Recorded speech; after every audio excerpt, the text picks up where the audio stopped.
یہ طالبان کون ہیں، کہاں سے آ گئے ہیں؟ کوئی 30 سال پہلے تو ان کا کوئی تذکرہ نہیں تھا۔ ہاں، افغانستان میں طالب علموں کو طالبان کہہ دیا جاتا تھا، اس پہلو سے تو وہ موجود تھے، لیکن طالبان ایک سیاسی یا عسکری قوت کی حیثیت سے کیسے منظر پر آئے، اس کے لیے ذرا سرسری سے آپ کو جائزہ لینا ہوگا افغانستان کی تاریخ کے پچھلے 30-35 سالوں کا۔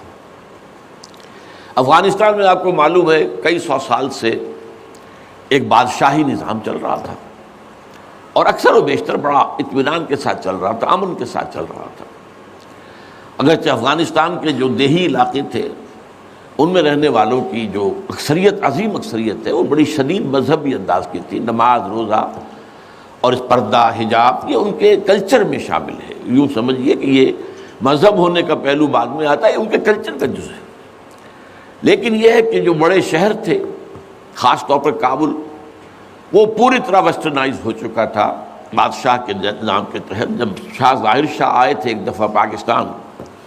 ان کے ساتھ ان کی بیگم بھی تھی ملکہ، اور وہ اسکرٹ پہنے ہوئے تھی، ٹانگیں ان کی ننگی تھی، تو لوگ بڑے حیران ہوئے تھے، افغانستان، افغان بادشاہ کی بیگم جو ہے، افغان ملکہ اس لباس میں۔ لیکن واقعہ یہی ہے کہ کابل جو ہے پورے طور پر ویسٹرنائز تھا، اکثر و بیشتر وہاں بھی جو لوگ نچلے طبقات میں تھے ان کے اندر ظاہر بات ہے کہ مذہب کا وہ جو کلچر ہے ان کا وہ موجود تھا۔ اس کیفیت میں ایک سڈن چینج آئی جب سردار داؤد خان نے تختہ الٹا ظاہر شاہ کا، اور ان کی لیننگز جو ہیں، رجحان جو ہیں، وہ روس کی طرف زیادہ تھے، لیکن یہ کہ وہ کوئی خالص نظریاتی کمیونسٹ نہیں تھے۔ اس کے بعد آپ کو یاد ہوگا یکے بعد دیگرے کئی قتل ہوئے۔ سردار داؤد کو کسی نے قتل کیا، پھر اس کو کسی اور نے قتل کیا، پھر کسی اور نے قتل کیا، اور اس کے بعد آخر میں کیا ہوا کہ روسی فوجیں اور کرمل جو تھا اس کے ساتھ روسی فوجیں آ گئی۔ تو یہ جو ایک تبدیلی ہوئی ہے، اس کے خلاف جو ہے اسلامی قوتوں کی طرف سے ریزنٹمنٹ آئی، اس لیے کہ اگرچہ ان تبدیلیوں کے دوران کمیونزم جو ہے وہ کم سے کم جو شہری علاقے تھے افغانستان کے، اس میں مضبوط قدم جما چکا تھا۔ پارٹیاں دو تھیں، پرچم اور خلق، لیکن ان دونوں کے درمیان فرق وہی تھا جو رشین ریولوشن میں مونشوکس اور بولشوکس کا تھا۔ پارٹیاں دو لیکن نظریہ ایک، کمیونزم ایک، قیادتیں دو جدا، دو پارٹیاں۔ اسی طریقے سے ان کی پارٹیاں دو تھیں، آپس میں ان کا جو ہے پاور سٹرگل بھی جاری تھی، لیکن کمیونزم کے اوپر وہ بالکل جو ہے پورے متفق تھے۔ اب یہاں پاکستان میں اس کا جو رد عمل ہوا اس کو سمجھیے، جو بہت صحیح ہوا۔ ابھی جب کہ وہ ریزسٹنس شروع ہوئی تھی اور روسی فوجیں نہیں آئی تھیں، ابھی گویا کہ ایک لوکل فینومینا تھا، گویا کہ سب کچھ جو ہے وہ افغانستان کے اندر، جس کو میلٹنگ پاٹ کہتے ہیں، اسی کے اندر تھا۔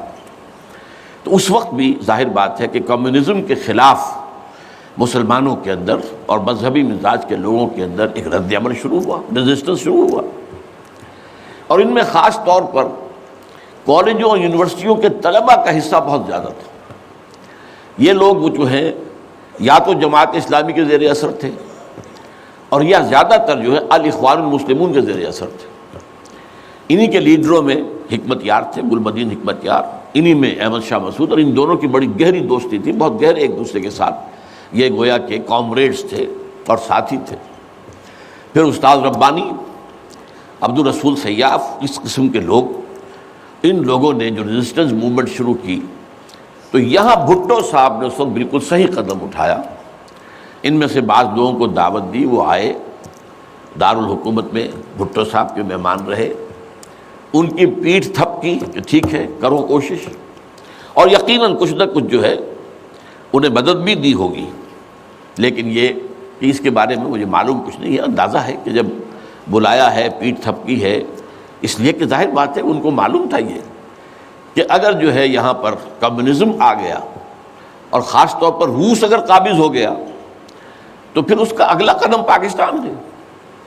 گویا کہ وہ جو صدیوں پرانا خواب ہے روسیوں کا، وہ زار کے زمانے کا خواب ہے کہ سائبیرین ریچ جو ہے وہ بہت ہی چاہتا تھا کہ کسی طریقے سے یہ افغانستان اور پاکستان کو رونگتے ہوئے، اور وہ جو ہے بحیرہ عرب، عریبین سی اور بحر ہند، انڈین اوشن کے گرم پانیوں تک پہنچ جائے۔ لہذا افغانستان میں قدم جم گئے تو ظاہر بات ہے کہ اس کے بعد اگلا ہدف جو ہے وہ پاکستان ہوگا۔ تو یہ صورتحال تھی کہ جس میں بھٹو صاحب نے جو قدم اٹھایا وہ بالکل صحیح تھا۔ بعد میں جب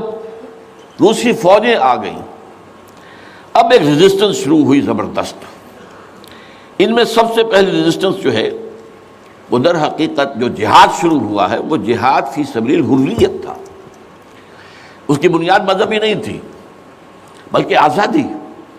اس لیے کہ افغان قوم جو ہے وہ غلام رہنے کی عادی نہیں ہے، اس کے لیے ذہناً تیار نہیں، جذباتی طور پر تیار نہیں، یہ پوری تاریخ کی حقیقت ہے یہ۔ چنانچہ اسی زمانے میں جب روس کے خلاف جنگ جاری تھی اور جہاد ہو رہا تھا افغانستان میں، تو مارگریٹ تھیچر ایک دفعہ آئی تھی پاکستان کے دورے پر، اور وہ طورخم پر جا کر انہوں نے خطاب کیا تھا کچھ لوگوں سے، جس میں بڑے تاریخی جملے مجھے آج تک یاد ہیں۔ We learnt our lesson and the Russians will also soon learn their lesson۔ Afghanistan کے بارے میں ہم نے سبق سیکھ لیا تھا، ہم نے بار بار فوج کشی کی اور فتح کیا، لیکن اپنا قبضہ برقرار نہیں رکھ سکے۔ اسی طریقے سے بالفرض اگر روس نے قبضہ کر بھی لیا تو وہ یہاں رہ نہیں سکے گا۔ یہ سبق جو ہے ہم نے تو سیکھ لیا ہے، روسی بھی سیکھ لیں گے۔ بہرحال اس وقت جو صورتحال پیدا ہوئی اس میں ایک فیکٹر جو نیا آیا اس کو ذہن میں رکھیے۔ اس وقت پورے عالم اسلام میں احیاء اسلام اور نفاذ شریعت کا ایک جذبہ پروان چڑھ رہا تھا۔ یہ جذبہ شروع ہوا ہے کب؟ جب کہ کولونیل رول کا بستر طے ہونا شروع ہوا۔ یہ یورپین جو پاورز تھی انہوں نے اپنا بستر رول کرنا شروع کیا، تو جیسے جیسے مسلمان ممالک آزاد ہوئے ان کو یاد آیا، جیسے آدمی کو نیند سے اٹھے تو یاد آیا کہ میں نے کوئی خواب دیکھا تھا، یاد آیا کہ ہمارا بھی تو ایک نظام ہوتا تھا نا، یا انگریزوں کے آنے سے پہلے، یا ولندیزیوں کے آنے سے پہلے، یا فرانسیسیوں کے آنے سے پہلے، یا اطالویوں کے آنے سے پہلے، یا اسپینیئرز کے آنے سے پہلے، یہ آخر ہمارا ایک نظام تھا، تو اب ہم اس نظام کو دوبارہ قائم کریں۔ یہ ایک جذبہ تھا، اگرچہ مبہم تھا، واضح نہیں تھا، اور یہ کہ آج کے دور میں اسلامی نظام کیا ہوگا، کیسے ہوگا، اس کے کوئی واضح تصورات نہیں تھے، لیکن جذبہ موجود تھا۔ اسی کو علامہ اقبال نے جو ہے ابلیس کی زبان سے کہلوایا ہے، وہ ابلیس کی مجلس شورا میں، کہ ہے اگر کوئی خطر مجھ کو تو اس امت سے ہے، نہ مجھے جمہوریت سے کوئی اندیشہ ہے، ہم نے خود شاہی کو پہنایا جمہوری لباس، یہ تو ہم نے خود ہی اس کو ایک لباس اڑا دیا ہے شاہی کو، اور اسے جمہوریت کا رنگ دے دیا ہے۔ وہ انڈیویجول ساورنٹی کی بجائے ایک پاپولر ساورنٹی، کلیکٹیو ساورنٹی، وہ شرک جو کا تو ہے، کفر جو کا تو ہے، اور نہ مجھے اشتراکیت سے کوئی اندیشہ ہے۔ کب ڈرا سکتے ہیں مجھ کو اشتراکی کوچہ گرد؟ ہاں ہے اگر کوئی خطر مجھ کو تو اس امت سے ہے جس کی خاکستر میں ہے اب تک شرار آرزو۔ یہ جو جذبہ تھا اور یہ جو تڑپ تھی، یہ اگرچہ پورے عالم اسلام میں تھی، لیکن کہیں بھی اس کی کوئی کامیابی کی صورت نظر نہیں آ رہی تھی، جذبہ موجود تھا۔ اس وقت ایسا ہوا کہ جہاد افغانستان کو ایک تو اس جذبے نے سپورٹ کیا، اور یہ جذبہ کھنچ کر آیا کہ شاید ہاں افغانستان کے اندر اب یہ کام عملاً ہو جائے گا۔ اس لیے پوری دنیا سے لوگ آئے، والنٹیئرز آئے، انہوں نے جانیں دی، انہوں نے وہاں پر محنتیں کی،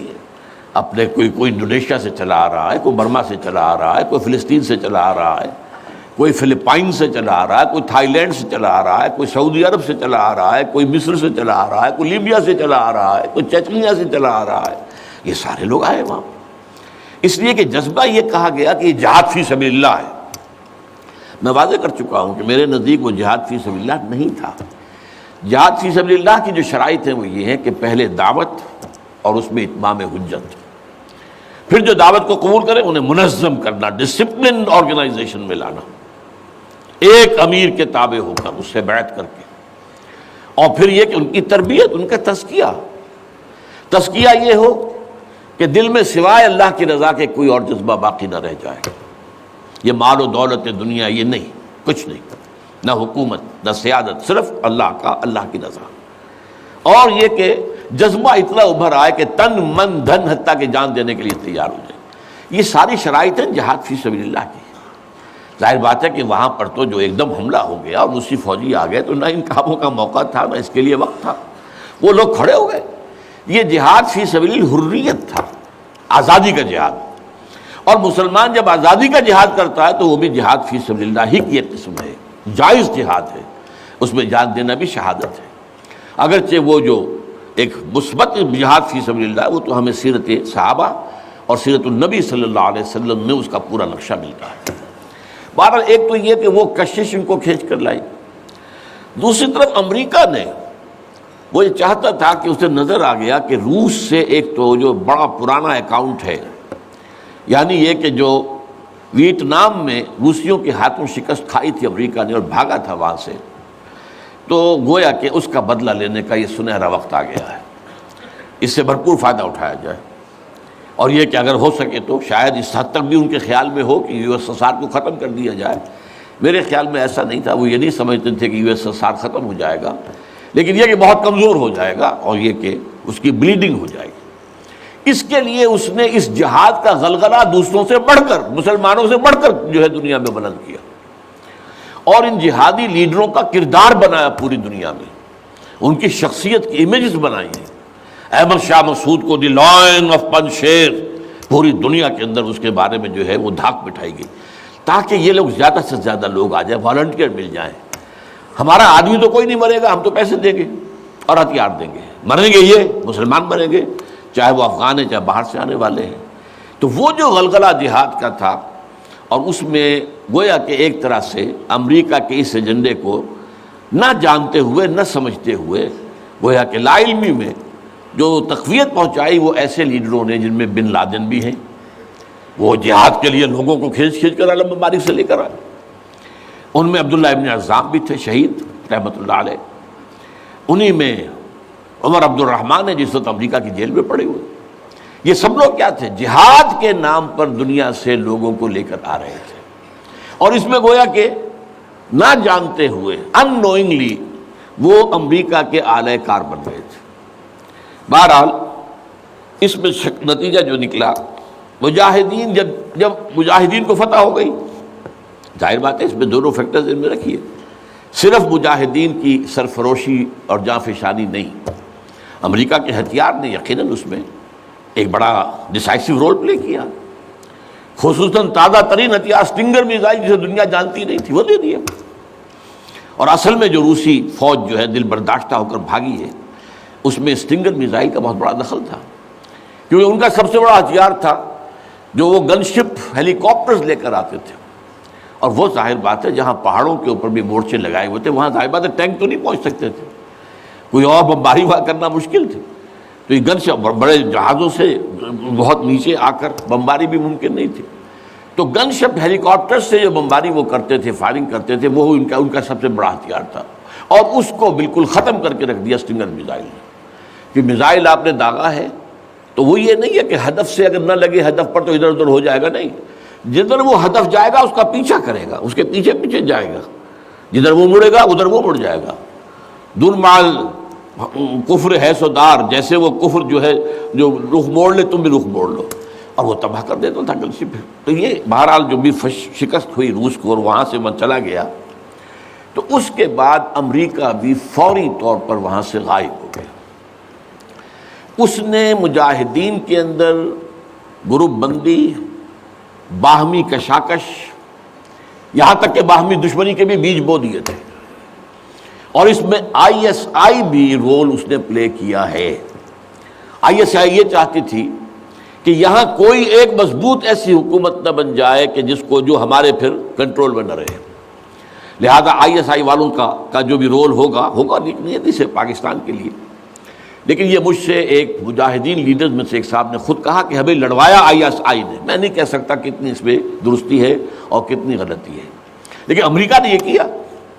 کہ لڑا کر ان کو بجائے اس کے کہ کوئی حکومت وہاں قائم کرواتا اور آرام کے ساتھ وہاں سے رخصت ہوتا، اس حکومت کو مستحکم کر کے، جیسے کہ وہ اپنا سر توڑ زور لگا رہا ہے عراق کے اندر کہ یہاں کوئی حکومت جو ہے وہ قائم ہو جائے، مستحکم ہو جائے، پھر یہاں سے ہم رفتہ رفتہ نکلے، وہ فوراً بھاگے، آپس میں وہ جو ہے دشمنی کے بیج بو کر۔ نتیجہ کیا نکلا؟ وہ جہاد فی سبیل اللہ فساد فی سبیل اللہ بدل گیا۔ وہ تباہی آئی ہے افغانستان پر جو پہلے نہیں آئی تھی، روسیوں کے ہاتھوں نہیں آئی تھی، خاص طور پر کابل میں اصل تباہی و بربادی جو خانہ جنگی سے آئی ہے۔ اور اس کا ایک اور نتیجہ یہ نکلا کہ مختلف علاقوں میں وار لارڈز نے اپنی چھوٹی چھوٹی حکومتیں ریاستیں قائم کر لی۔ وار لارڈز، ہتھیار ان کے پاس ہیں، اور وہ ہتھیار جو ہیں اس جنگ کے اندر امریکہ کے دیے ہوئے ان کے پاس بہت کافی جو ہے ابھی موجود تھے، ان کا اسلحہ خانہ تھا، تو اپنے علاقے معین کر لیے۔ اور وہاں یہ ہے کہ انہوں نے ٹیکس لینے شروع کی، جگہ ٹیکس، جو بھی گاڑی گزرے، بس گزرے، کوئی منی بس گزرے، کوئی ٹیکسی گزرے، ٹیکس دو۔ یہاں سے نکل کر اگلے میں گئے تو وہاں پھر ٹیکس دو، وہاں سے نکل کر اگلے کوئی وار لارڈ کا علاقہ آ گیا وہاں ٹیکس دو۔ اور نہ صرف یہ کہ ٹیکس، بلکہ وہ یہ بھی کہا جاتا ہے کہ وہ خوبصورت عورتوں کو بھی اتار لیتے تھے اور خوبصورت لڑکوں کو بھی اتار لیتے تھے۔ یہ جو صورتحال تھی، اس سے افغان لوگوں کا کہ ناک میں دم آ گیا، سخت پریشان ہو گئے۔ اچھا، یہ جو میں نے کہا ہے کہ یہ امریکہ نے جو مجاہدین کی قیادت تھی اسے آپس میں لڑا کر پھر یہاں سے بھاگ جانے کے اندر آفیت سمجھی، اس کی وجہ یہ تھی امریکہ کو اندیشہ تھا کہ یہ لوگ پڑھے لکھے، جدید تعلیم یافتہ ہیں، یہ انجینئرز ہیں، گلبدین حکمت یار، احمد شاہ مسعود، استاد ربانی، بڑے عالم ہیں، فاضل ہیں، عبد الرسول سیاب الازہر کے پڑھے ہوئے تھے، اسی طریقے سے صبغت اللہ جو ہیں وہ بھی بڑے عالم آدمی تھے اور پڑھے لکھے آدمی تھے، جدید تعلیم یافتہ بھی اور قدیم تعلیم یافتہ بھی۔ تو اس اعتبار سے انہیں اندیشہ تھا ان لوگوں کی حکومت بن گئی اگر تو یہ ایک ماڈرن اسلامک اسٹیٹ بنا دیں گے، اور یہ وہ شے ہے جو ہمارے لیے سب سے زیادہ خطرناک، سب سے زیادہ ناپسندیدہ معاملہ ہوگا، اس لیے کہ اگر واقعتاً ایک ماڈرن اسلامک اسٹیٹ وجود میں آ گئی تو ہمارے نظام کا خاتمہ ہو جائے۔ وہ تو یہ کہ سورج طلوع ہوتا ہے تو تاریکی تو جائے گی، رات کو تو جانا ہی جانا ہے، وہ تو جب تک سورج طلوع نہیں ہوتا رات کی تاریکی ہے، یہ انہیں اندازہ تھا خوب۔ بہرحال اس لیے انہوں نے خاص طور پر ان کو آپس میں لڑایا بھی۔ اس کے بعد یہ ہے کہ جب افغانستان کے لوگوں کے ناک میں دم آ گیا تو اب یہ ایک مرد مجاہد ملا عمر کھڑا ہوا، وہ کوئی بڑا عالم دین نہیں بلکہ پوری طرح جو ہے وہ تعلیم یافتہ بھی نہیں ہے، عربی مدارس وغیرہ سے، اور ان کے ساتھ عربی مدارس کے طلباء طالبان وہ کچھ کھڑے ہو گئے، کمر کس لی کہ اب یہاں کسی طرح امن قائم کیا جائے۔ یہ پکار ایسی تھی کہ جو گویا کہ افغانوں کے دل کی پکار تھی، تنگ آئے ہوئے تھے ان وار لارڈ سے اور ان کے مظالم سے اور ان کے استحصال سے، لہذا وہ جہاں گئے ان کا استقبال ہوا۔ بہت سے لوگوں نے اپنے ہتھیار ان کے حوالے کر دیے، یہاں تک کہ گلبدین حکمت یار جو بالکل کابل کے پاس پڑا ہوا تھا اپنی فوجیں لے کر، اور گویا کہ وہ کسی فائنل اسالٹ کی تیاری میں تھا، جب یہ آئے ہیں تو اس نے راستہ دے دیا اور خود پیچھے ہٹ گیا۔ اس طریقے سے یوں سمجھیے کہ در حقیقت افغانستان میں ان طالبان کی حکومت جو ہے یہ گاڈ گیون ہے۔ وہ جو ایک شعر ہے کہ خود بخود تیار ہے پکے ہوئے پھل کی طرح، دیکھیے گرتا ہے آخر کس کی جھولی میں فرنگ۔ تو یہ حالات نے اس درجے صورت اختیار کر لی تھی کہ یہ طالبان کو کوئی ریزسٹنس نہیں ملی اور ان کی جو ہے ایک حکومت قائم ہو گئی، بلکہ یہ گویا کہ اللہ تعالیٰ کی جو ہے حکمت کا ایک ظہور ہوا ہے۔ اس میں امریکہ نے اور امریکہ کے کہنے پر پاکستان نے، سعودی عرب نے، امارات نے طالبان کو سپورٹ کیا۔ بے نظیر کی حکومت تھی، کہاں بے نظیر جیسے سیکولر ذہن کی اور آزاد خیال قسم کی عورت، کہاں طالبان مولوی ملاٹے ان کے خیال کے مطابق۔ سعودی عرب نے امریکہ کے حکم سے مدد دی، امارات نے مدد دی، پاکستان نے تسلیم کر لیا، سعودی عرب نے تسلیم کر لیا اور امارات نے تسلیم کر لیا۔ ان کی جو ہے ایمبیسڈرز وہ آ کر یہاں بیٹھ گئے۔ اس کی وجہ کیا ہے؟ امریکہ سمجھتا تھا یہ ٹھیک نہیں، ملا ملاٹے ہیں، انہیں کوئی دنیا کا تو علم ہے نہیں، یہ جانتے ہی نہیں، لہذا ان سے کھیلنا آسان ہے، انہیں ہم اپنی انگلیوں پر نچائیں گے، ان کو کٹ پتلی بنا لیں گے۔ اس پہلو سے انہوں نے کہا کہ یہ اچھا ہے، یہ لوگ اگر آ جائیں تو ٹھیک ہے، وہ خطرہ نہیں ہے کہ یہاں کوئی ایک ایسا اسلامی نظام سامنے آ جائے جو جدید دنیا کے تمام تصورات و تقاضوں کو بھی پورا کرتا ہو اور کتاب و سنت کے تقاضوں کو بھی پورا کرتا ہو، اس کا کوئی اندیشہ نہیں ہے، لہذا انہیں مدد دی۔ لیکن ہوا کیا؟ دو کام ایسے ہوئے ہیں کہ ایک تو افغانستان کے 90% علاقے پر قبضہ جو ہوا تو امن، کلی امن، چوری ختم، ڈکیتی ختم، زنا بالجبر ختم، زنا ختم، تو اب آنکھیں کھل گئی امریکہ کی، یہ کیا ہو رہا ہے؟ اور ملا عمر کے ایک حکم پر پاپی کی کاشت زیرو۔ اب یہ ہے کہ کفر کے ایوانوں میں پوری دنیا میں خطرے کی گھنٹیاں بجیں۔ یہ معاملہ کیا ہے؟ نارضت عشق کے خونی جگرے پیدا شد، حسن لرزید کے صاحب نظرے پیدا شد۔ یہ تو ہم جس سے ڈر رہے تھے، جس کا ہمیں خوف تھا، جس کا ہمیں اندیشہ تھا، وہ تو حقیقت سامنے آ رہی ہے۔ ابھی تو پورا نظام کی کوئی بات نہیں ہے، ابھی تو انہوں نے چند سزائیں نافذ کی ہیں، اس سے زیادہ تو ابھی ان کا کانسیپٹ بھی کوئی نظر نہیں آیا۔ ہم خود جب گئے ہیں وہاں پر، میں ایک وفد لے کر گیا ہوں،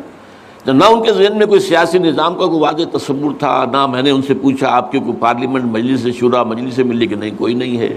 نہ کوئی معاشی نظام کا ان کے سامنے نقشہ تھا۔ میں نے پوچھا کہ آپ کے ہاں بینک ہیں کہ نہیں ہے، میں نے کہا آپ اپنا پیسہ کہاں رکھتے ہیں؟ ہمارے پاس پیسہ ہے ہی نہیں۔ مطلب یہ کہ یہ کوئی نظام کی بات تھی نہیں، لیکن یہ کہ چوری کا ہاتھ کاٹنا، زنا کی سزا دینا، رجم کرنا، قتل کے بدلے قتل علی الاعلان میدان کے اندر، اور سر جو ہے قلم کرنا یا سینے کے اندر۔ ایک صاحب نے جو کہ آئی وٹنس تھے، انہوں نے دیکھا تھا کہ ایک شخص نے ایک دوسرے شخص کو قتل کیا سینے میں خنجر بھونک کر۔ اب اس کو پکڑ کر رسیوں سے باندھ کر لا کے ڈال دیا گیا اسٹیڈیم کے اندر، کھلا اور ٹھٹ لگے ہوئے لوگوں کے دیکھ رہے ہیں،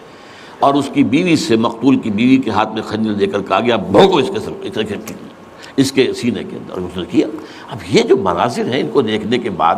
کیا کہیں کوئی جرم رہ جائے گا؟ جیسے کہ اس سے پہلے بھی تھا معاملہ دنیا کے سامنے کہ سعودی عرب جو ہے وہ کرائم فری ایک معاشرہ بن گیا تھا جب سے وہاں پر اسلامی جو حدود اور تعزیرات نافذ ہوئی۔ یہ معاملہ انہوں نے دیکھ لیا کہ یہ تو ہو گیا، تو اس اعتبار سے ان کو جو ہے اب بڑی شدید خطرے کی بات ہوئی۔ البتہ یہ ضرور نوٹ کر لیجئے کہ اس ابتدائی عرصے میں طالبان سے کچھ غلطیاں بھی ہوئیں۔ پہلی بات تو یہ کہ نہ ان کی کوئی تعلیم ہوئی تھی، نہ تربیت ہوئی تھی، نہ تنظیم ہوئی تھی، نہ کوئی ڈسپلن قائم تھا، یہ تو موب تھا،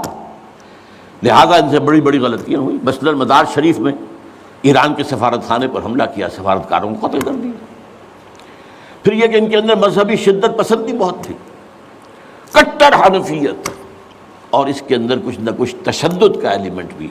ظاہر بات ہے ان عام لوگوں کے، ان پڑھ لوگ، اب ان کے ذہن میں جو چیزیں تھیں، داڑھی جو ہے سنت موقدہ ہے، نہیں رکھتا اس کو سزا دو، اور حجام جو ہے اس کا سر قلم کر دو اگر وہ شیونگ کرتا ہے تو۔ اسی طریقے سے پردے کا شدت کے ساتھ نفاذ کیا گیا، عورتیں باہر کیوں نکلیں، اپنے گھروں میں رہو، یا یہ کہ پورا برقع لے کر نکلو۔ جو بھی آپ کے ہاں دنیا بھر میں شٹل کاک جس کو کہتے ہیں، وہ جو ایک خیمے کی شکل میں ہوتا ہے، تو وہ لے لو۔ تو اس حوالے سے تشدد پسندی بھی ہوئی ہے، اور کچھ غلطیاں بھی ہوئی ہیں، کچھ زیادتیاں بھی ہوئی ہیں، اور کچھ انتہائی تنگ نظر مذہبیت بھی ہوا۔ یہ حقائق ہیں جو ہمیں ماننے پڑیں گے۔ اب جب پوری دنیا کے اندر یہ ایک خطرے کی گھنٹیاں بج گئیں عالم کفر کے اندر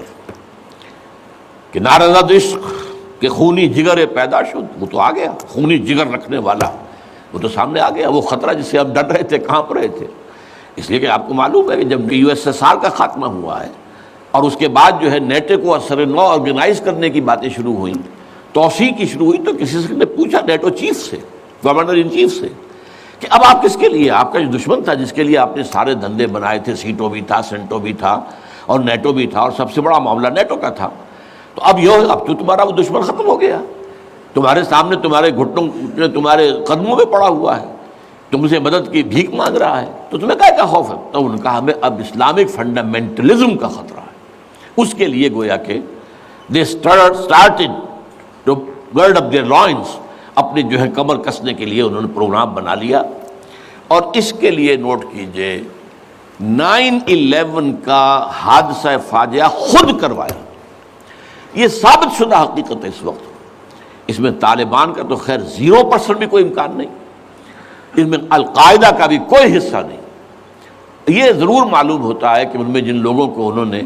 اپنے آگے رکھ لیا تھا دنیا کو دکھانے کے لیے، کچھ نوجوان قسم کے جو پائلٹس تھے جنہوں نے چھوٹے چھوٹے جہازوں پر، چڑیوں جیسے جہازوں پر تربیت حاصل کی تھی، دکھانے کے لیے انہوں نے کیا ہے یہ، ان میں سے کسی کا تعلق غالباً کوئی تعلق تھا جو کہ اسامہ ابن لادن کے ساتھ، جس پر کہ ان کو اس نے یہ کہہ دیا تھا کہ عنقریب ایک بہت بڑا واقعہ ہوگا، بس اس حد تک بات صحیح ہے، باقی قطعاً کوئی نہ اسامہ ابن لادن کا حصہ۔ یہ کروایا موساد نے، نیو کونز نے، CIA نے۔ کیوں کروایا؟ اس لیے کہ ان کے سامنے اب افغانستان کے اندر ایک بہت بڑی فوج کشی کرنے کے لیے ایک بہت بڑی طاقت کی ضرورت ہے، اور یہ بہت بڑی طاقت جو ہے اس کے لیے امریکہ کا جو پبلک اوپینین ہے تیار نہیں ہوگا جب تک کہ اتنا بڑا کوئی حادثہ نہ ہو جائے، اور دنیا کی بھی بڑی کولیشن نہیں بنے گی جب تک کہ اتنا بڑا کوئی حادثہ نہ ہو جائے۔ یہ انہوں نے خود کرایا، اس لیے کہ اس سے پہلے یہ ایک اور بات جو ہے وہ بیچ میں آ گئی ہے، لیکن میں بیان کر دوں کہ یہ تو 90s کے اندر، لیٹ 90s میں بات ہو گئی تھی کہ امریکہ میں جو ٹاپ کے تھنک ٹینکس تھے وہ سوچ رہے تھے کہ 21ویں صدی میں امریکہ اس گلوب کی سپریم سپر پاور کیسے رہے،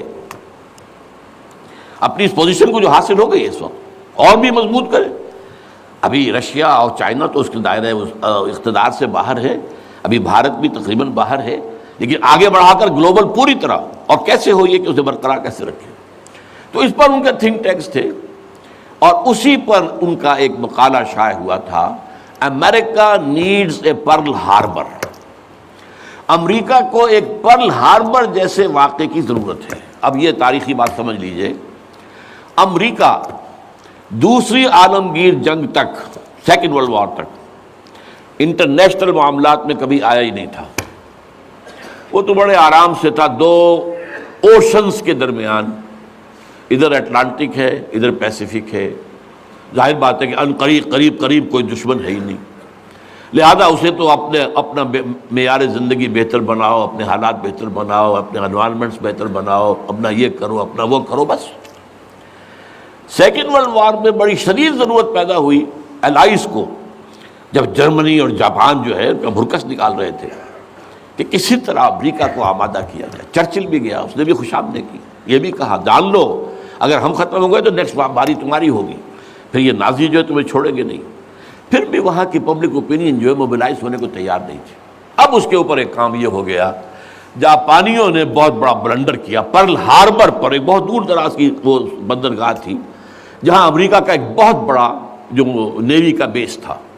اچانک اس پر حملہ کیا، بے شمار ان کے جہاز جو ہے غرق کر دیے، بے شمار لوگ مارے گئے، اور بے شمار لوگ جو ہیں وہ زخمی ہوئے یا یہ کہ معذور ہوئے۔ اس پر غصہ چڑھا ہے امریکہ کو، اور وہ سویا ہوا شیر جاگا ہے، اور اس پر پھر وہ سیکنڈ ورلڈ وار میں آیا میدان میں، اور ظاہر بات ہے کہ جرمنی کو شکست اسی نے دی ہے، اور یہ ہے کہ اسی کی فوجیں تھی کہ جو اتری ہیں نارمنڈی کے ساحل کے اوپر، اور اس کے بعد جو ہے پاسا پلٹا جنگ کا۔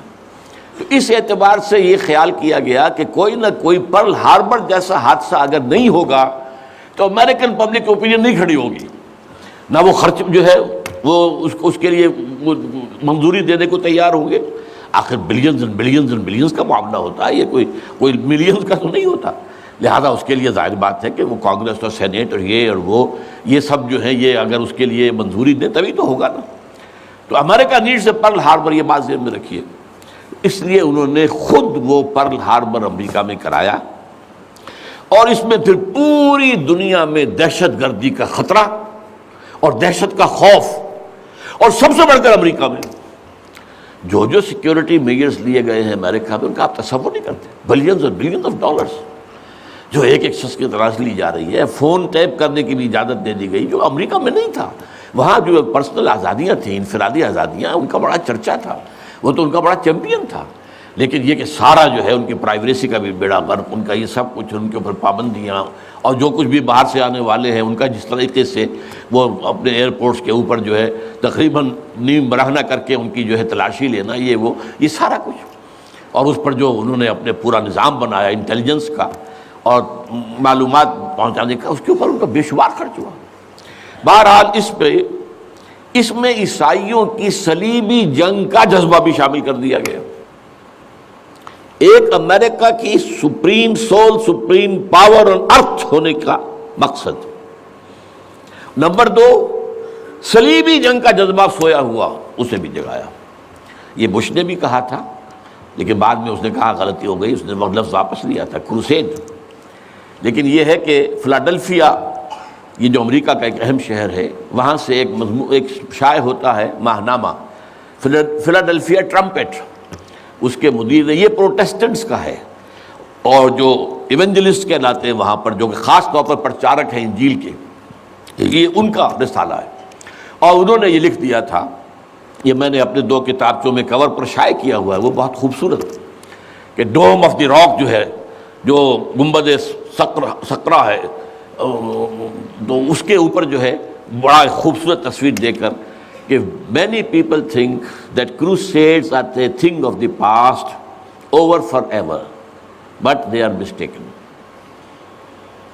تو دنیا میں تیاری ہو رہی ہے لاسٹ کروسیڈ کی، یہ اس کے اپنے الفاظ ہیں، اور یہ پورا ایک مکتبہ فکر ہے، ایک پورا ان کا جو ہے بہت آبادی کے اندر بہت انفلوئنشل حصہ ہے۔ پروٹیسٹنٹ کے اندر خاص طور بیپٹسٹ کے اندر ایونجلسٹ، یہ نیو کونس یا بورن اگین کرسچنز، یہ اصطلاحات جو ہیں اگر آپ پڑھتے ہوں، یہ سب ایک طبقہ ہے جو اصل اعلی کار ہے یہودیوں کا۔ بہرحال تو اس نے صلیبی جنگ کا بھی جذبہ شامل کر دیا، جس کا نتیجہ کیا نکلا؟ تاریخ انسانی کی عظیم ترین کولیشن بنی ہے۔ کبھی دنیا میں اتنی بڑی کولیشن نہیں بنی جتنی افغانستان کے خلاف بنی۔ امریکہ ہے، یورپ ہے، باقی ساری جو مغربی قوتیں ہیں، اور ادھر یہ ہے کہ رشیا کی بھی آشیرواد حاصل ہے، چائنا کی بھی آشیرواد حاصل ہے۔